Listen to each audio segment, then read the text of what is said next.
The massive Federation ship, Harmony's Light, moved through space like a silver whale among the stars. Its hull gleamed with polished metal that caught the light from distant suns. Inside the diplomatic quarters, Ambassador Kethavar adjusted his breathing apparatus and checked his notes one more time. The thin, gray-skinned Zilani had conducted hundreds of these inspections across the galaxy. This one should be simple. Another primitive world seeking Federation membership, he muttered to his aide, sorting through the standard forms. They always panic when we ask about their defenses. Some try to lie, others break down and beg for protection.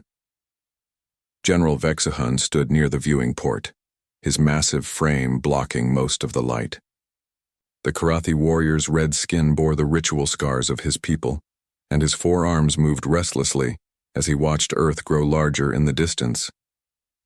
The humans fought well in the Centauri conflict, he said in his deep voice. Do not dismiss them so quickly. Kethavar waved a dismissive hand. Fighting pirates and raiders is one thing. Real galactic warfare is another. Look at their planet. No energy shields, no orbital battle stations, no ring fortresses. They have some small ships and basic weapons, nothing more. The Federation had been watching Earth for decades. Their files showed a species that had barely mastered space travel. The humans had won a few small battles against raiders and pirates, but that meant little. Every species looked dangerous when fighting criminals. Real power meant being able to stand against the combined might of 1,000 worlds. Captain Jake. Morrison waited in the docking bay of the orbital station, New Geneva. The station was nothing special by galactic standards, just a collection of metal tubes and spheres that served as Earth's main diplomatic post. Morrison had been chosen for this meeting because he was calm under pressure and spoke clearly. The brass figured his farm boy background would make him seem harmless to the aliens. Morrison checked his uniform one last time as the Federation shuttle approached. He was a tall man with brown hair and steady blue eyes. His hands were rough from years of work before he joined the space service. The Federation expected nervous energy from primitive species during first contact situations. Morrison planned to give them something else entirely. The shuttle docked with a soft thud. Morrison waited as the airlock cycled through its safety checks. When the door opened, he stepped forward with a relaxed smile. "Welcome to New Geneva Station," Morrison said, extending his hand. "I'm Captain Morrison. We're honored to have you visit our little corner of space." Ambassador Kethavar studied the human carefully. Most species showed some sign of stress during these meetings. Rapid breathing, nervous movements, excessive talking. This human seemed as calm as if he was greeting old friends. The Zilani found it slightly unsettling. "I am Ambassador Kethavar of the Zilani Diplomatic Corps," he said through his translator device. "This is General Vexahun of the Karathi Military Assessment Division. We are here to conduct the Standard Defense Capability Review for your membership application." Morrison nodded and gestured for them to follow him. "Of course. We've prepared everything you'll need to see. Admiral Carter is waiting to speak with you." They walked through the station's main corridor. The walls were plain metal with simple lighting. Everything looked functional but basic. General Vexahun noticed that the human guards they passed seemed unusually relaxed. Most species posted their most nervous soldiers for Federation inspections, hoping to impress with rigid discipline. These humans looked like they were on routine duty. The conference room was simple but comfortable. A large table dominated the center, surrounded by chairs designed for various alien body types. A holographic projector sat in the middle, currently showing the Federation seal. "Admiral Carter will join us shortly," Morrison said, offering his guests refreshments from a selection clearly chosen to accommodate different species. "While we wait, is there anything specific you'd like to know about our setup here?" Kethavar pulled out his datapad and began reading from the standard list. "We need complete information about your planetary defense systems, orbital weapons platforms, military fleet composition, and defensive strategies. This is routine for all new member species." Morrison's expression didn't change. "Happy to help. We believe in full transparency with our potential allies." The hologram flickered, and Admiral Lisa Carter appeared. She was a woman in her 50s. with silver hair pulled back in a tight bun. Her uniform was crisp and her posture spoke of decades in command. When she spoke, her voice carried the quiet authority of someone used to being obeyed without question. "Gentlemen, welcome to Earth space. I apologize for not greeting you in person, but I'm currently coordinating some exercises that I think will interest you." Kethavar leaned forward. "Admiral, we need to discuss your defensive capabilities. Our records show minimal orbital infrastructure and a small fleet. How do you plan to contribute to Federation security?" Carter smiled, and something in her expression made General Vexhun shift uncomfortably in his chair. "That's an excellent question, Ambassador. I think the best way to answer it is with a comprehensive demonstration of human military doctrine." "Demonstration?" Vexhun asked. "Oh yes," Carter replied. "We find that practical examples work much better than technical specifications. Captain Morrison will show you our basic systems tomorrow, and then we'll move to more advanced concepts." Morrison stood and gathered some papers from the table. "We've arranged quarters for you on the station tonight. Tomorrow we'll take a trip down to one of our training facilities. You'll get to see how we approach the problem of defense." Kethavar made notes on his datapad. Most species begged for time to prepare their best equipment for inspection. The humans seemed eager to show off what they had. Either they were incredibly naive or incredibly confident, given their primitive technology. Naive seemed more likely. "We appreciate your cooperation," Kethavar said. "Most species find these inspections somewhat stressful." "Not us," Morrison replied with that same easy smile. "We're proud of what we've built. Besides, it's important that you understand exactly what you're getting when Earth joins the Federation." As the meeting ended and Morrison escorted the visitors to their quarters, Admiral Carter remained in the hologram. She waited until they were gone before speaking again. "Control, this is Carter. Authorization code 77 Alpha. Begin Protocol 7. Full spectrum analysis on our guests. I want to know everything about them by morning." Across the station, hidden sensors began their work. Every word the visitors had spoken was being analyzed by teams of linguists and psychologists. Their body language was being compared to extensive databases of alien behavior patterns. Even their biological responses were being measured and cataloged. General Vexhun stood at the window of his guest quarters, looking down at the blue and white planet below. Something about this situation felt wrong, but he couldn't identify what. The humans were being too cooperative, too relaxed. In his experience, innocent species acted nervous when the Federation came calling. Guilty ones acted confident. These humans acted like they had nothing to hide and nothing to fear. In Vexhun's long military career, he had learned that such confidence usually meant one of two things: complete weakness or overwhelming strength. Looking at Earth's minimal defenses, weakness seemed obvious. But then why did he feel like he was walking into a trap? The Federation shuttle descended through Earth's atmosphere as the morning sun painted the Colorado mountains in shades of gold and orange. Ambassador Kethavar pressed his face to the window, studying the landscape below.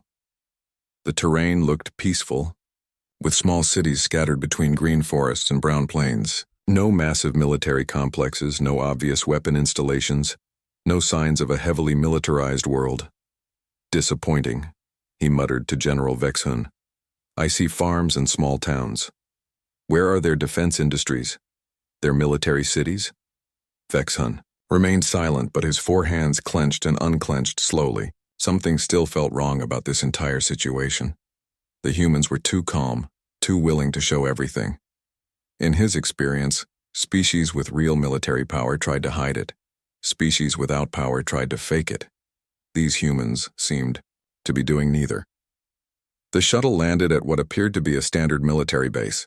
Long, low buildings made of concrete and metal sat arranged in neat rows. Soldiers moved between the structures, but there was no rushing, no obvious preparation for important visitors. Everything looked routine and normal. Colonel Ryan Hayes waited for them at the landing pad. He was a stocky man with graying hair and laugh lines around his eyes. His uniform was clean but not fancy, and he carried himself like someone comfortable with command, but not trying to impress anyone. "Welcome to Fort Carson," Hayes said, shaking hands with each visitor. "Hope the flight down was smooth. We've got a full day planned for you." They walked toward the main administration building. Kethvar looked around at the facilities they passed. Everything seemed basic and functional. The vehicles were simple wheeled transports, not advanced hovering craft. The buildings looked like they could have been built centuries ago with primitive construction methods. "This is your primary military installation?" Kethvar asked. Hayes laughed. "Primary? No, this is just one of our training centers. We've got facilities like this scattered all over the planet. Nothing too fancy, but they get the job done." A woman approached their group as they entered the building. She was tall and thin with short blonde hair and intelligent green eyes. Her smile was warm and welcoming, but something about her gaze made General Vexhun uncomfortable. She looked at them like she was seeing through their skin to something underneath.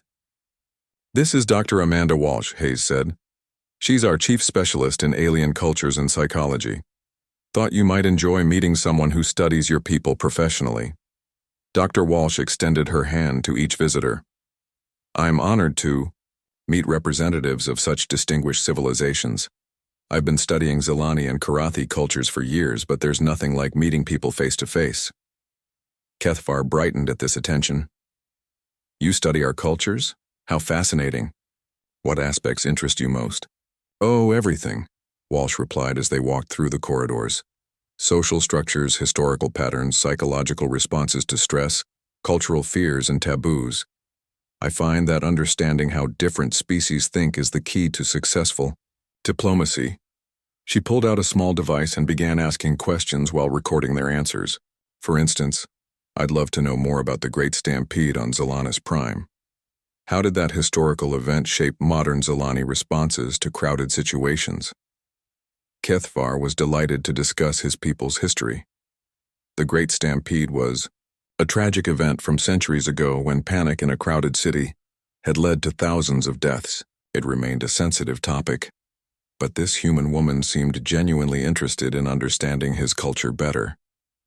General Vexhun found himself answering questions about Karathi military traditions, their honor codes, and their ancient fears of confined spaces that dated back to their evolution in open plains. Dr. Walsh listened carefully, asking follow-up questions that showed deep knowledge of their species. "You've clearly done extensive research," Vexhun said. "How long have humans been studying our cultures?" "Oh, we started the moment we made contact with the Federation," Walsh replied. "Understanding is the foundation of all good relationships, don't you think?" Hayes led them through the base, showing them barracks, training facilities, and equipment storage areas. Everything looked standard for a pre-industrial military. The weapons were simple projectile firearms, not energy weapons. The vehicles used wheels instead of anti-gravity systems. The soldiers wore basic armor made of metal and fabric.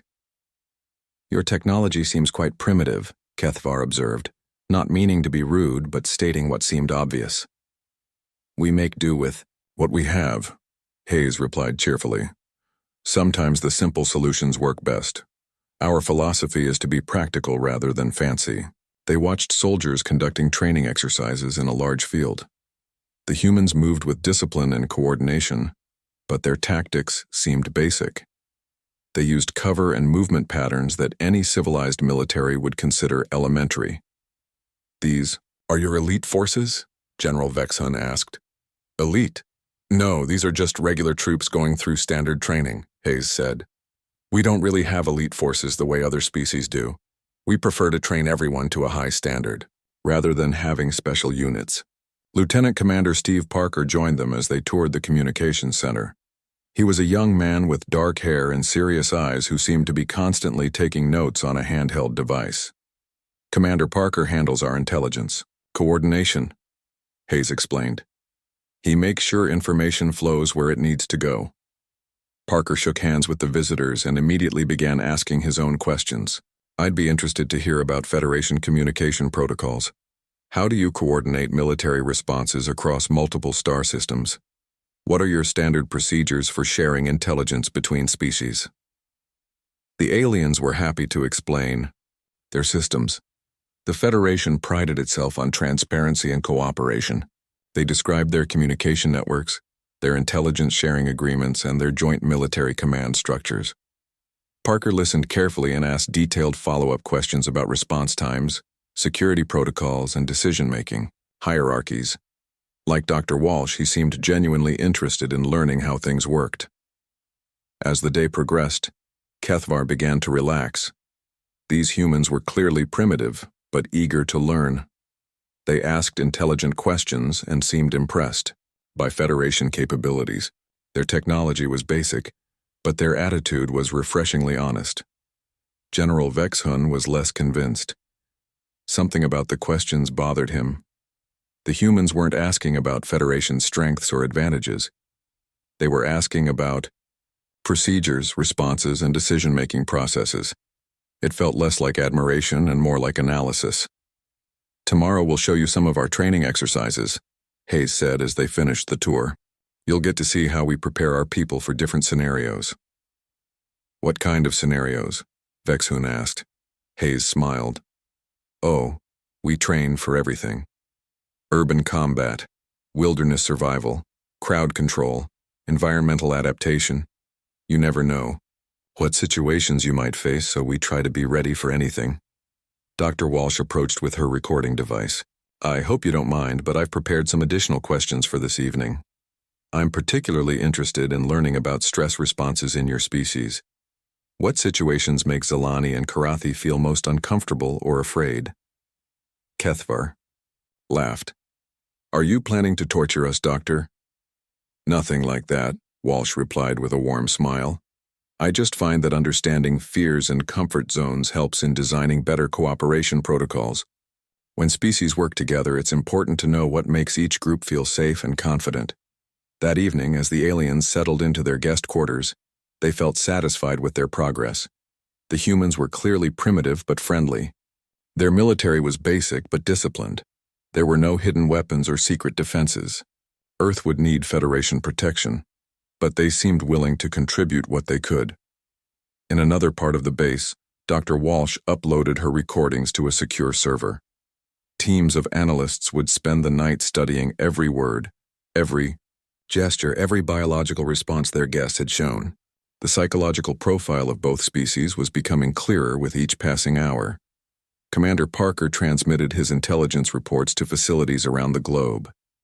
The Federation's military protocols, communication systems, and command structures were being analyzed by experts who specialized in finding weaknesses in organizational systems. Colonel Hayes reviewed the day's observations with his staff. The aliens had reacted exactly as predicted to specific questions and situations. Their comfort zones, stress triggers, and behavioral patterns were all being cataloged and studied. Phase 1 complete, Hayes reported to Admiral Carter. Subjects are comfortable and cooperative. Psychological baseline established. Ready to proceed to Phase 2 demonstrations. Miles away, Admiral Carter studied the incoming data. The Federation representatives had no idea they weren't inspecting Earth's defenses. They were providing detailed intelligence about their own species while being carefully analyzed by experts in psychological warfare. "Excellent work," Carter replied. "Tomorrow we begin showing them what human military doctrine really looks like. Make sure they understand what they're seeing, even if they don't realize what it means." The morning air was crisp and cold as Ambassador Kethvar and General Vexhun walked toward the training field. Colonel Hayes had promised them a demonstration of human military exercises, and both aliens were curious to see what these primitive soldiers could do. "I expect basic formations and simple weapons drills," Kethvar said to his companion. "Perhaps some marching and target practice. Nothing we haven't seen from a dozen other primitive worlds." General Vexhun grunted in response, but his eyes were scanning the area carefully. Something had kept him awake during the night, a nagging feeling that he was missing something important. The humans were too relaxed, too confident for a species with such basic technology. Major Beth Williams stood at the edge of the training field with a group of officers. She was a compact woman with brown hair tied back in a practical ponytail. Her uniform was clean but showed signs of regular use, and she carried herself like someone who had spent years in active service.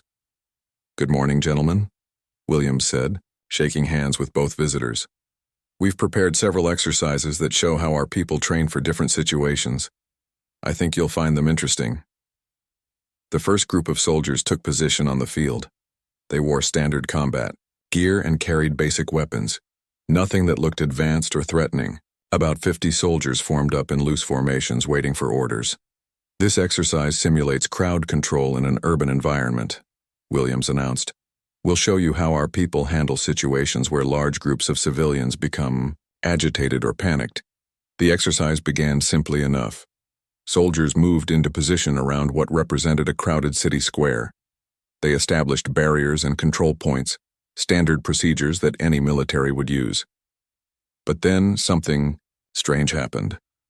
The soldiers began using specific movements and formations that seemed designed for a particular type of crowd. They spread out in patterns that would be most effective against beings who moved in herd formations. Their positioning created channels that would naturally guide panicked groups away from dangerous areas. Kethvar watched with growing unease. The human tactics weren't generic crowd control methods. They were specifically designed to handle crowds of beings who behaved like Zelani during stress situations.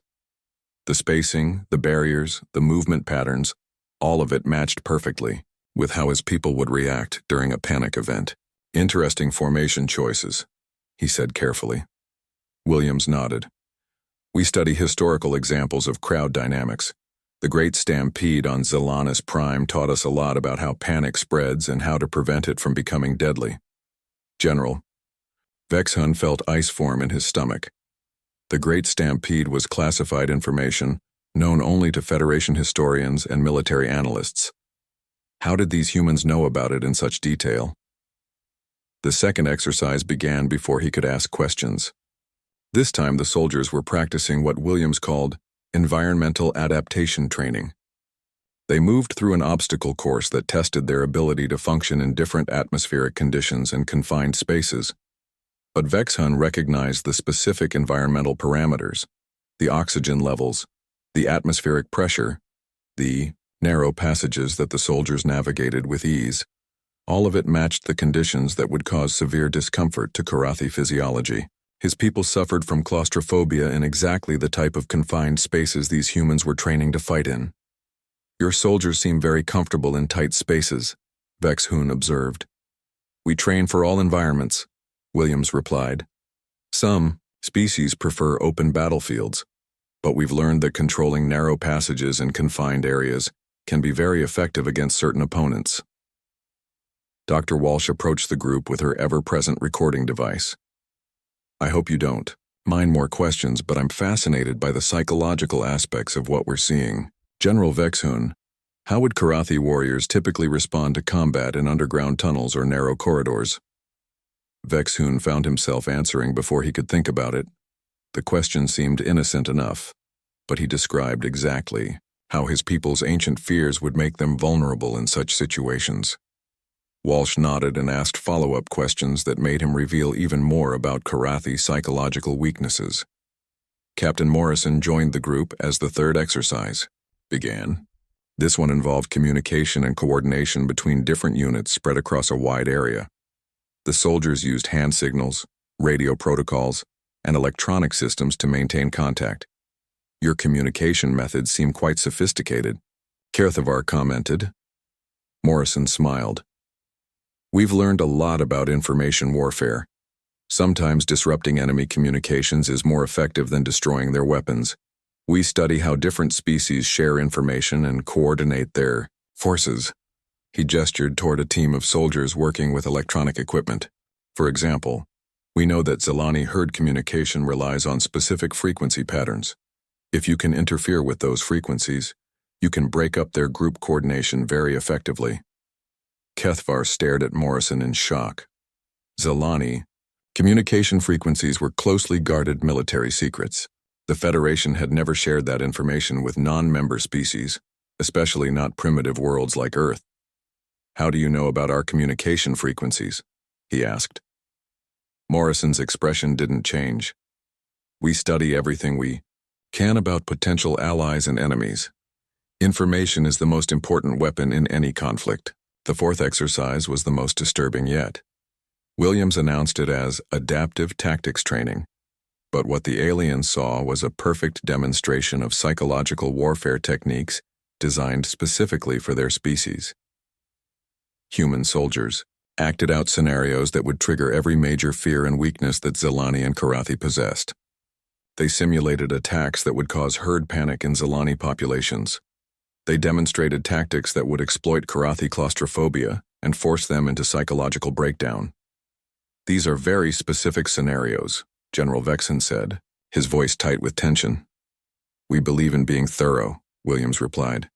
"Every species has psychological vulnerabilities.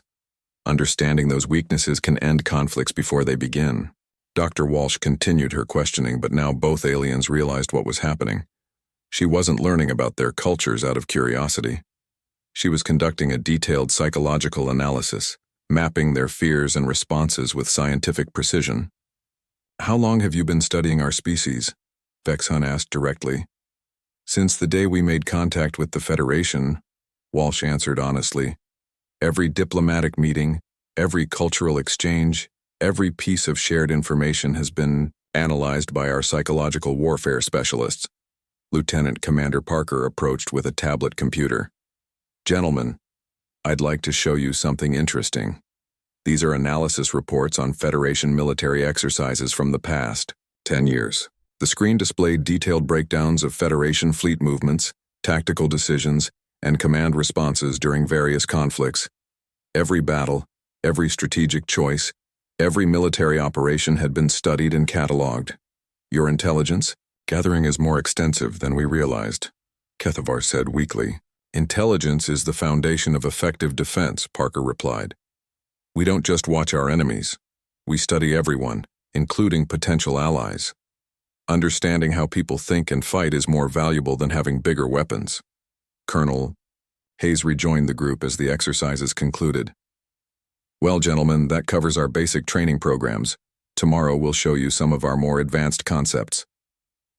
"More advanced?" Vexen asked. "Oh yes," Hayes said cheerfully. "Today was just crowd control and environmental adaptation. Tomorrow we'll demonstrate information warfare, psychological operations, and strategic demoralization techniques." The two aliens exchanged glances. They had come to Earth expecting to find a primitive military struggling with basic defensive concepts. Instead, they had discovered a sophisticated intelligence operation that had been studying their species with clinical precision. "I think we need to contact our superiors," Kethavar said quietly. Morrison overheard and nodded. "Of course, there's a secure communication station in your quarters. Feel free to make any reports you need to." As they walked back toward the base, Dr. Walsh fell into step beside them. "I hope today's demonstrations were helpful. Tomorrow should be even more interesting. We'll show you how all this psychological analysis translates into actual battlefield applications." General Vexen realized with growing horror that they weren't guests being shown Earth's defenses. They were test subjects being studied by a species that had turned psychology itself into a weapon. Every question they answered, every reaction they showed, every piece of information they provided was being used to build a complete profile of how to defeat their people. The humans weren't preparing to join the Federation as junior partners, seeking protection. They were preparing to dominate it through methods no one had ever encountered before. They had turned understanding into the ultimate military advantage. That evening, as Kethavar tried to compose a report to his superiors, he struggled to find words that would convey what they had discovered. How do you explain that a primitive species had developed the most advanced? Admiral Lisa Carter arrived at Fort Carson in the early morning hours, her transport ship landing quietly on the base's main airfield. She walked across the tarmac with the measured pace of someone who had commanded fleets in battle, her silver hair catching the first light of dawn. Today would be the final demonstration, and she wanted to oversee it personally. Ambassador Kethavar had barely slept. His report to Federation Command the previous evening had been met with disbelief and demands for more information. His superiors found it impossible to accept that a primitive species could have developed such sophisticated intelligence capabilities. They ordered him to continue the inspection and gather more evidence. General Vexen had spent the night pacing his quarters. his forearms moving restlessly as he tried to process what he had learned. In 30 years of military service, he had never encountered anything like human psychological warfare tactics. The implications were staggering and terrifying. They met Admiral Carter in the same conference room where their visit had begun 3 days earlier. She sat across from them with the same calm confidence they had seen in every human they encountered. But now that confidence felt different. It no longer seemed like naive eagerness to please. It felt like the quiet assurance of someone holding all the winning cards. "Gentlemen," Carter said, "I understand you have some questions about what you've observed during your visit." Kethvar leaned forward, his breathing apparatus making soft, clicking sounds. "Admiral, we need to discuss the extent of your intelligence. Operations. How long have you been gathering information about Federation species?" "Since the moment we made contact," Carter replied without hesitation. "Every diplomatic meeting, every cultural exchange, every trade negotiation has provided data for our analysis teams. We've been building comprehensive psychological profiles of every species in the Federation." "That information was shared in good faith," Vexen said, his voice carrying a dangerous edge. "It was meant for diplomatic purposes, not military intelligence." Carter smiled, and the expression made both aliens uncomfortable. "General, there's no difference between diplomatic intelligence and military intelligence. Understanding how people think, what they fear, how they respond to pressure, that information is useful in any situation." She activated the holographic projector, and the air above the table filled with detailed charts and analysis reports. The aliens saw psychological profiles of dozens of species, complete with weakness assessments, fear triggers, and predicted responses to various forms of pressure. "This is our real defensive system," Carter explained. "We don't need massive fleets or planet-killing weapons. We have something much more effective. We understand our potential enemies better than they understand themselves." Lieutenant Commander Parker entered the room carrying a secure data tablet. He set it on the table and activated another series of displays. These showed detailed analyses of Federation military structure, command hierarchies, and decision-making processes. "For example," Parker said, "we know that Federation military responses follow predictable patterns based on the psychological makeup of your command structure. Zilani leaders avoid conflict when possible, preferring negotiation and compromise. Karathi commanders favor direct action, but become indecisive when faced with unconventional tactics." He brought up specific examples from recent Federation conflicts. The Rigel border war could have been ended in 6 months instead of 3 years if someone had understood that the Andromedan rebels were using fear-based tactics specifically designed to trigger Zilani herd panic responses in your mixed species. "Command staff." Kethavar stared at the analysis in horror. The report was completely accurate, but it revealed military secrets that should have been impossible for outsiders to obtain. "How do you know these details?" he whispered. "We've been watching and learning," Carter replied. "Every Federation military exercise is observed by our intelligence services. Every public statement by your military leaders is analyzed for psychological patterns. Every diplomatic communication is studied for insights into decision-making processes." Dr. Walsh joined them, carrying her usual recording equipment and a thick folder of analysis reports. "We've also been conducting controlled psychological experiments during diplomatic meetings. Every question we ask, every scenario we present, is designed to reveal specific information about how different species respond to stress." She opened her folder and showed them detailed psychological profiles of both visitors. The reports included their personal fear triggers, stress responses, decision-making patterns, and predicted behaviors in various crisis situations. "We know that Ambassador Kethavar becomes paralyzed by indecision when faced with too many conflicting options," Walsh explained clinically. "General Vexhun becomes increasingly aggressive when he feels trapped or confined, but will retreat if faced with psychological pressure that threatens his sense of honor." Vexhun's hands clenched into fists. "You've been experimenting on us." "We've been learning about you," Carter corrected. "The same way you would study any potential threat or ally. The difference is that we're much better at it than anyone else." Colonel Hayes appeared in the doorway. Admiral, the final demonstration is ready when you are. Carter stood and gestured for the aliens to follow her. Gentlemen, I think it's time you saw the full scope of human military doctrine. They walked through the base to a secure building they hadn't visited before. Inside was a sophisticated command center filled with computer screens, communication equipment, and analysis stations. Dozens of human operators worked at various consoles, monitoring data streams from across the galaxy. This is one of our smaller intelligence centers, Carter explained. We have facilities like this on every continent, all connected to our global information network. Major Beth Williams approached from one of the analysis stations. Admiral, we've completed the psychological warfare simulation you requested. The results are ready for presentation. The main display screen showed a detailed map of Federation space with trade routes, military installations, and political boundaries clearly marked. But overlaying this standard information was something far more sinister. A complete analysis of how to destroy the Federation from within. This is what human military doctrine really looks like, Carter said. We don't plan to conquer territory or destroy planets.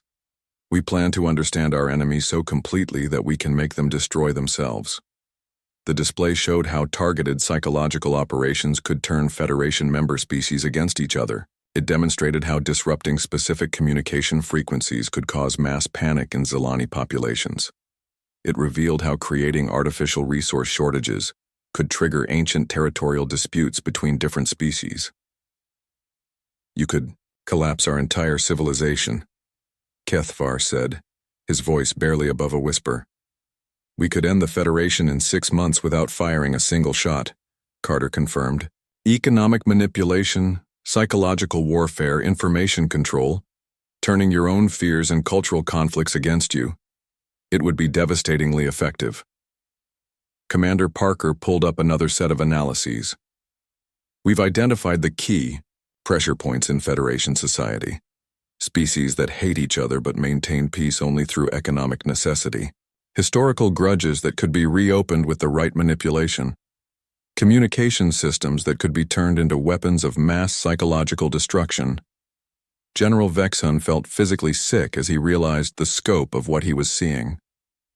The humans had spent years building the perfect weapon for destroying galactic civilization. Not through brute force, but through understanding and manipulation. Why are you showing us this? He asked. Carter's expression became serious. Because we want you to understand something very important. We didn't develop these capabilities to attack the Federation. We developed them to make sure no one ever attacks Earth. She walked to the center of the room, commanding everyone's attention. Every species that joins the Federation gives up some independence in exchange for protection. We're offering a different arrangement. Leave us alone. And we'll leave you alone. Try to force us into compliance and you'll discover what happens when someone weaponizes understanding itself. The final display showed something that made both aliens step backward in shock. It was a real-time psychological analysis of their own species' current mental state. The computers had been monitoring Federation communications and had detected early signs of panic and uncertainty, spreading through both Zilani and Karathi populations. Your people are already beginning to react to the news of what you've discovered here, Dr. Walsh explained. Fear is a powerful force, and it spreads faster than any physical weapon. The mere knowledge that someone understands their deepest vulnerabilities is causing stress responses across your populations. Carter looked directly at both visitors. Gentlemen, you came here to assess Earth's defenses. Now you understand what they really are. We don't defend ourselves with walls or weapons. We defend ourselves by making sure everyone in the galaxy knows exactly what will happen if they threaten us. Ambassador Kethvar struggled to find words. What do you want from the Federation? Nothing, Carter replied simply. We want to be left alone to develop our civilization in peace. But now everyone will know that peaceful doesn't mean harmless. And the silence in the command center stretched for long minutes as Ambassador Kethvar and General Vexhun stared at the displays showing the complete psychological breakdown of Federation defenses. The weight of what they had discovered pressed down on them like a physical force. They had come to Earth expecting to find a primitive world begging for protection. Instead, they had found something that could destroy their entire civilization. without firing a single weapon. Admiral Carter walked to the main display and gestured at the real-time analysis of Federation space. Your governments are already receiving your preliminary reports. Our monitoring systems show increased communication, traffic between member worlds, emergency council sessions being called, and military forces being placed on alert status. She turned to face the two aliens directly. They're scared, and fear makes people do stupid things. That's why we're having this final conversation. Colonel Hayes entered the command center carrying a secure communication device. Admiral, we're receiving messages from Federation Command. They're demanding immediate answers about the psychological profiles we've shown their representatives. Carter nodded. Put them through. It's time for everyone to understand the situation clearly. The holographic projector activated and 3 figures appeared in the air above the conference table. The first was High Admiral Zenthak of the Karathi Fleet Command, his red skin bearing the scars of a dozen battles. The second was Diplomatic Chancellor Yelshara of the Zalani Council, her gray skin pale with stress. The third was Supreme Commander Vorthan of the Federation Joint Forces, representing a dozen different species. Admiral Carter, High Admiral. Zenthak spoke first, his voice tight with barely controlled anger. Your representatives have made claims about Earth's intelligence capabilities that we find difficult to believe. We demand proof of these accusations. Carter's expression didn't change. There are no accusations, Admiral, only demonstrations. Your representatives have seen exactly what we wanted them to see. The question now is what you plan to do with that information. Chancellor Yelshara leaned forward in the hologram. The psychological profiles you claim to possess would represent a massive violation of diplomatic trust. If these claims are true, every cultural exchange, every diplomatic meeting has been a lie. Not a lie, Dr. Walsh interjected, stepping into view of the holographic cameras. A learning opportunity. We told you from the beginning that we study other cultures. We never said we wouldn't use that knowledge to protect ourselves. Supreme Commander Vorthan activated his own display, Systems. We have been analyzing the claims made by Ambassador Kethvar and General Vexhun. The level of intelligence gathering you describe would require decades of sophisticated espionage operations. A primitive world like Earth simply doesn't have those capabilities. Lieutenant Commander Parker approached with a data tablet. Commander, would you like us to prove our capabilities? We could demonstrate our knowledge of your personal psychological profile, your military command decisions from the past 5 years, and your species' response patterns to various forms of stress. The silence that followed was deafening. Vorthun's expression changed from skepticism to something approaching fear. Admiral Carter stepped closer to the holographic projectors. Gentlemen, let me be very clear about something. Earth didn't develop these capabilities to threaten the Federation. We developed them because we learned something important about galactic politics very early in our contact with you. She activated another display showing historical data about species that had joined the Federation. Every world that becomes a Federation member gives up its independence piece by piece. You start with trade agreements, then defense pacts, then political integration. Within a few generations, member species lose their cultural identity and become just another part of the collective. Major Williams joined the group. We studied what happened to the Antarians, the Vegan colonies, the Centauri Republic, all proud independent civilizations that thought they were joining an alliance of equals. Now they're just administrative districts following Federation policies. That process works through a combination of economic dependence and psychological manipulation, Carter continued. You make species feel safe and protected while gradually taking away their ability to protect themselves. It's very effective against civilizations that don't understand what's happening to them. High Admiral Zenthak's 4 hands clenched into fists. Are you accusing the Federation of conquest through manipulation? I'm stating facts, Carter replied calmly. Your own historical records confirm the pattern. The difference is that humans figured out how the system works before we became part of it. Dr. Walsh approached the holographic display. We also discovered something interesting about Federation psychology. Your entire civilization is built on the assumption that military power comes from technology and resources. You've never encountered a species that weaponized understanding itself. She activated a new display showing psychological analysis of Federation leadership. Your leaders are trained to handle conventional threats, fleets, armies, weapons of mass destruction. They have no idea how to respond to an enemy that defeats them by knowing them better than they know themselves. The display showed real-time stress analysis of the 3 Federation commanders. Heart rates elevated, breathing patterns irregular, body language indicating extreme discomfort. Even through holographic projection, the psychological pressure was measurable.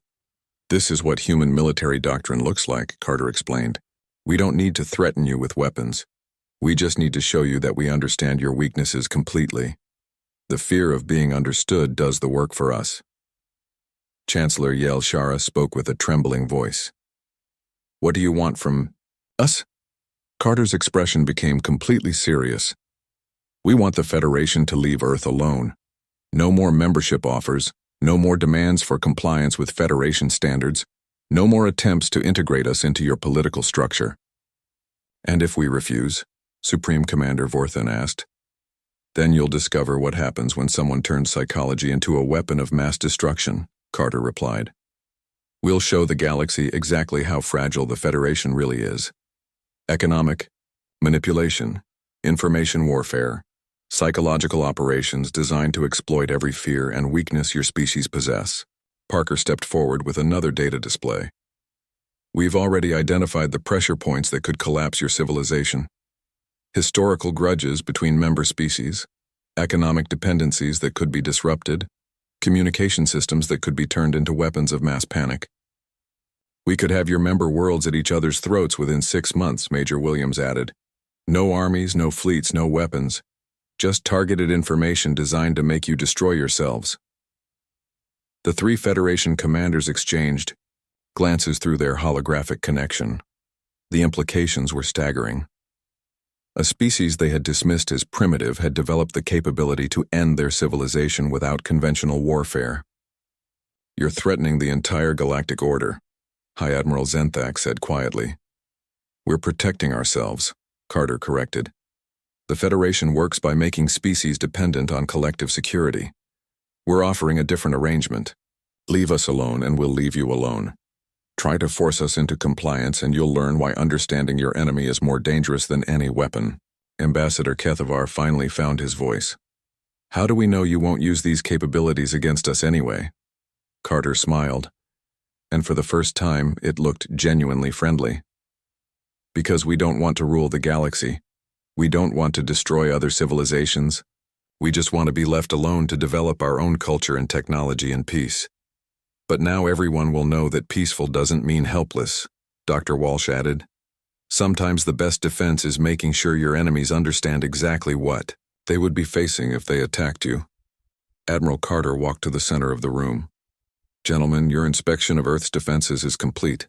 You came here expecting to find primitive weapons and basic military capabilities. Instead, you found something that no species in galactic history has ever encountered. She gestured to the displays showing psychological analyses and strategic assessments. Earth's real defense system is knowledge. We understand our potential enemies better than they understand themselves. That understanding makes us more dangerous than any fleet or any weapon. The holographic connection with Federation Command remained active, but no one spoke for several minutes. The weight of the revelation was too massive to process quickly. Finally, Supreme Commander Vorthan asked the question that everyone was thinking. What happens now? Carter's expression became businesslike again. Now your representatives return to Federation space with a complete report of what they've learned. Your leaders decide whether Earth's independence is worth respecting or whether you want to test our defensive capabilities. But remember this, she added, her voice carrying the quiet authority of absolute certainty. We didn't show you these capabilities to threaten you. We showed them to you so you would understand why threatening us would be the biggest mistake in galactic history. The connects.